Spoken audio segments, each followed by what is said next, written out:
Oh, there we go. Good morning, everyone. I hope everybody's having a wonderful Sunday morning. If you are not here in Metro Detroit, it is a little damp, definitely raining. Not as much fun as it could be. And driving this loaner car, of course, I do not have any of my umbrellas, which I just realized. Not even the one umbrella, and that's okay. Today, a couple different things I was going to discuss. One, just kind of a couple of experiences from the week that all just compiled, and then how it affects our business or the real estate business, our team, um, and just sales in general. Second is a quick real estate market update. Market's on fire. There you go. There you go. Multiple offers everywhere. Nothing new there. Market continues to have way too few homes, way too many buyers. I don't want to say too many buyers, but more buyers than there are homes to have. Actually, this was funny. So Wall Street Journal came out with an article last week showing that in January there were 1,040,000 homes on the market nationwide. In addition to that, there were 1,450,000 real estate agents nationwide. There were actually 410,000 more real estate agents than there were homes for sale. And at the same time, I've got a half a dozen agents myself that achieved 4 or more sales that month. I've got a whole slew of agents that achieved 2 or more sales that month. Um, this is the defining moment for professionals where we're moving into the have and have nots when it comes to real estate sales, where consumers are looking at the situation and saying, okay, we're making the conscious choice that sure, anybody can throw something on the multiple listing service to help me sell it. However, not anybody has a strategy that's going to give me the highest price, provide the smoothest transaction, avoid double moves, and frankly, leave me homeless.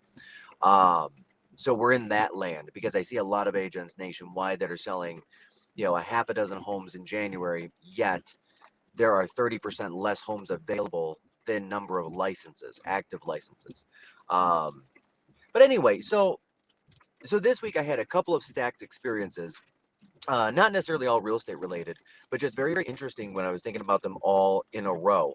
And kind of the difference between salespeople and great salespeople. And there is a very big difference. And I'm not just talking about real estate, I'm talking about any type of sales, right? Um, so one was a web company that had called me, and they had been bugging me for a couple of months. And I finally decided to take the call. And the guy, very nice gentleman, the guy was pushing um, a search engine optimization audit, and he was also pushing a search engine optimization as a product, right? And I said, okay, sure, we could do the audit. That's fine. It was free, whatever. And then he came back a little bit later in the week. He had done this audit with all of these things, but he had done it first off on the wrong website. He didn't research to see that we actually have 6 websites. And then when I gave him the right website, and and then look deeper at a product, come to find out that the search engine optimization company that I'm using, which is a full company out of Austin, very nice people, headed by a guy named Tony Gilbert, very nice guy. They crushed that industry specific to real estate. This guy had never actually done SEO for real estate before. And yet he wanted to charge me $99 a month and claim that he would get me on the first page of Google and all of those things. But couldn't explain how either. So that was one instance, and I understand and I respect what he was doing and saying, but it kind of made me think back to the old adage, when you're a hammer, everything's a nail. So he's got the hammer in his tool belt. He's only got the one product, and he was determined, spent 15 minutes determined to make that fit for me, whether or not it did. It wasn't important whether that fit for my needs and my business needs. What was important, and he never asked the questions to find out. What was important was that he achieved the sale, right? And I had a problem with that. It rubbed me the wrong way. Um, Second instance, I had an agent give me a call on one of our properties to see if it was available this week. And he was extremely persistent, which is great. I love that. And when I say extremely persistent, what I mean is he called me, waited 5 minutes, called me, and then waited 2 more minutes, and then called me again. I was on the other line. If you know me, one thing you know is I don't put people on hold. I don't. I focus on the conversation I'm having. God created voicemail for a reason. I can call somebody back in 20 minutes or 15 minutes, which is usually what happens. So I called him back. I'm having the conversation, like, and I said, yep, this was still available. I appreciate you asking the question before you go and show it. When are you looking to show it? And he said, oh, I'm looking to show it in about 4 hours. I said, great. And we started talking. I said, great, go ahead and set the property, set up the showing using showing time online. He said, well, I don't have that. I'm like, okay. And then he proceeds to say, well, and I don't have Real Comp, which is our multiple listings. I'm like, okay. And so I asked him, I said, where exactly are you from? And that was a good question, actually. So this gentleman was going to drive 3.5 hours to show this home to this family. 3.5 hours to show one property. And I started in on the conversation of, okay, well, tell me a little bit about what's important to this family about the area. Well, I don't know the area. I'm like, okay, have you done any research on the area? Well, no. Have you ever been to the area?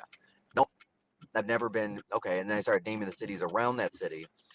And come to find out, the gentleman, again, was far more concerned with the commission check than doing a great job or finding somebody to do a great job. So that was instance number 2. Instance number 3 that happened this week is I'm talking to a seller, actually one of my past clients, and him and I are just having a nice conversation. We catching up over the last couple of years.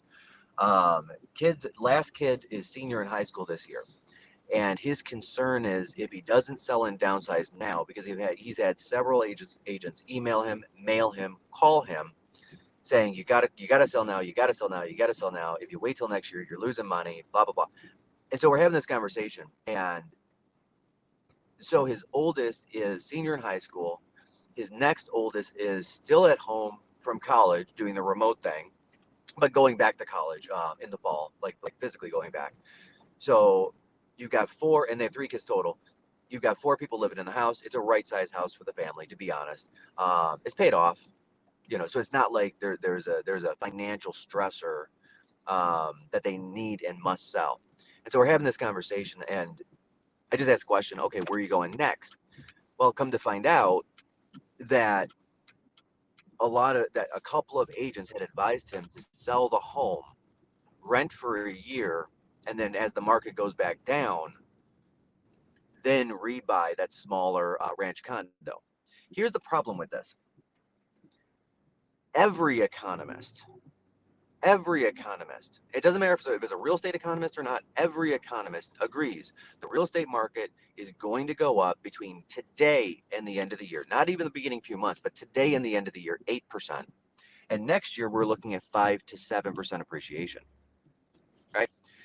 And just out of my own curiosity, I spent some time trying to tracking down and finding an economist to prove that otherwise. Could not find one. The U of M economist, which they're very, very good at real estate economics, the Yale economist, the National Association of Realtors economist, the HUD economist, I could not find anybody of any merit to say anything other than the market over the next 18 months will go up between 12 and 15%. Couldn't find anything. So the call ended with, hey, now's just not the right time, man. Let's just give it a year, feel it out. Let's see where you're at, where you and your wife are at once you become full empty nesters. See if you really need to rattle around that big house. See if we can downsize you then. Because even though you're paying a little bit more in taxes with the bigger property, you're paying a little bit more in utilities with the bigger property. The end result is 12 to 15% appreciation far outstrips any additional cost. And let's get real, the big get bigger, the small get bigger, but not at the same rate. And what I mean by that is, let's say there's just a flat 10% appreciation on a $200,000 house, that's $20,000 equity. $400,000 house, that's $40,000 equity. $600,000 house, that's $60,000 equity. We all see where this is going. So those kind of 3 instances kind of made me think of the difference between a salesperson and a great salesperson. And guys, if you're real estate agents listening to this, be cognizant of this, be better, do better. And frankly, if you're listening to this, you're on my friends list, you are being better and doing better, which I appreciate. And I appreciate you. I appreciate my friends. And if you're a consumer, think about this when you're choosing the partner to work with. And it is a partnership on your home purchase or home sale. So a good salesperson is going to tell you all of the wonderful things about their product. They're going to tell you all of the wonderful things about whatever it is. It doesn't matter to them if it fits. And that could be a house, that could be a computer, that could be a cell phone, that could be a service, anything. But they're going to explain to you why essentially you're wrong and it will not feel like a great conversation and you need this product, right? The problem with this is they're also not going to ask great questions or any questions really to see if it's a fit, right? Second, so well, yeah, actually that's first and second. So the second part of that is again, a great salesperson is going to come into something asking a whole ton of questions, right? Because they really want to get to know yourself and your needs, and does this product even fit? At the end of that call, at the end of that experience, let's call it, generally one of three things should be occurring. Either for a great salesperson, for a poor salesperson, only one thing occurs, and that's they achieve the sale and they go home, right? And then, frankly, half the time, one party's feeling good because they got the sale done. One party's feeling like, what the heck did I just sign up for? Like that just didn't feel great. A great salesperson knows that there are three outcomes. First one, they could achieve the sale, right? They could, like in real estate, what that looks like is they ask some great questions about what that family's needs are. They might match them with a great lender or a different lender with a better product for that family. They go find that property. They get it under contract. They advise them properly, again, using questions. In this multiple offer situation, hey, on a scale of 1 to 10, how important is it that we get this home for you? Because sometimes it's not a 10. Sometimes this home's the 7 home or the 6 home, but it's not the 9 or the 10. So it'd be nice to have at the right price, but not necessarily one that we must win. Um, Option number two that will happen is a great salesperson can determine that they may not be a good fit for this client. They may not be able to service this client's needs at a 100% level, but they know somebody who can.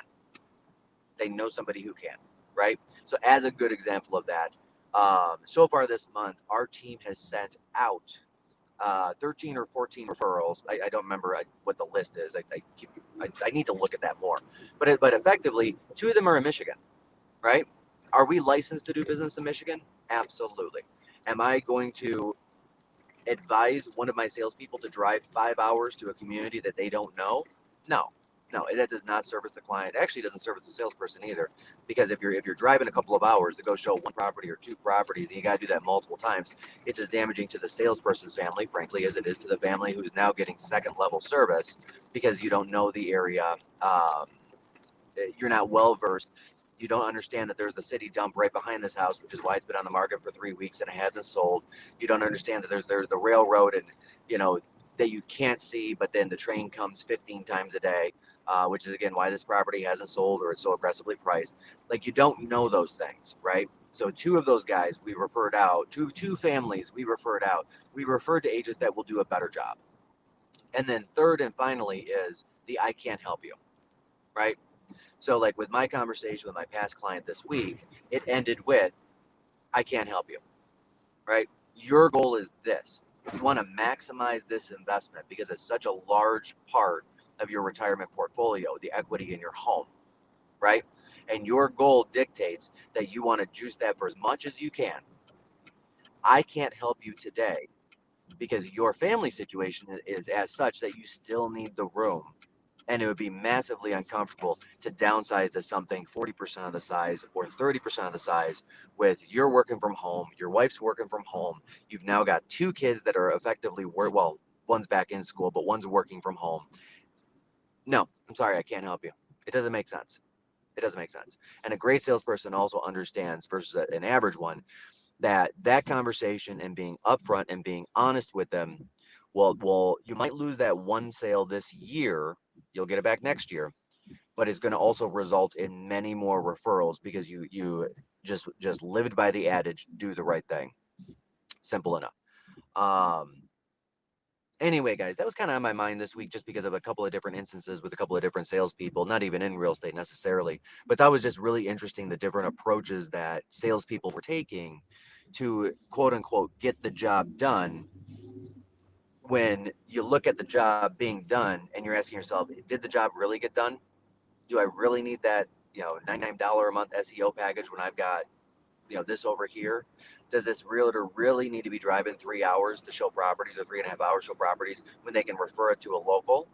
Do I need to go and sell my past client's house, throw a couple of bucks in my own pocket, but frankly have the guy just mad at life for the next 6 months or whatever it is, um, because of the position they put himself in or I put him in, right? So that's it, guys. Other than that, I am about 6 minutes away from church, so I'm going to jump off. Any questions, let me know. We're always around, and make it a great day.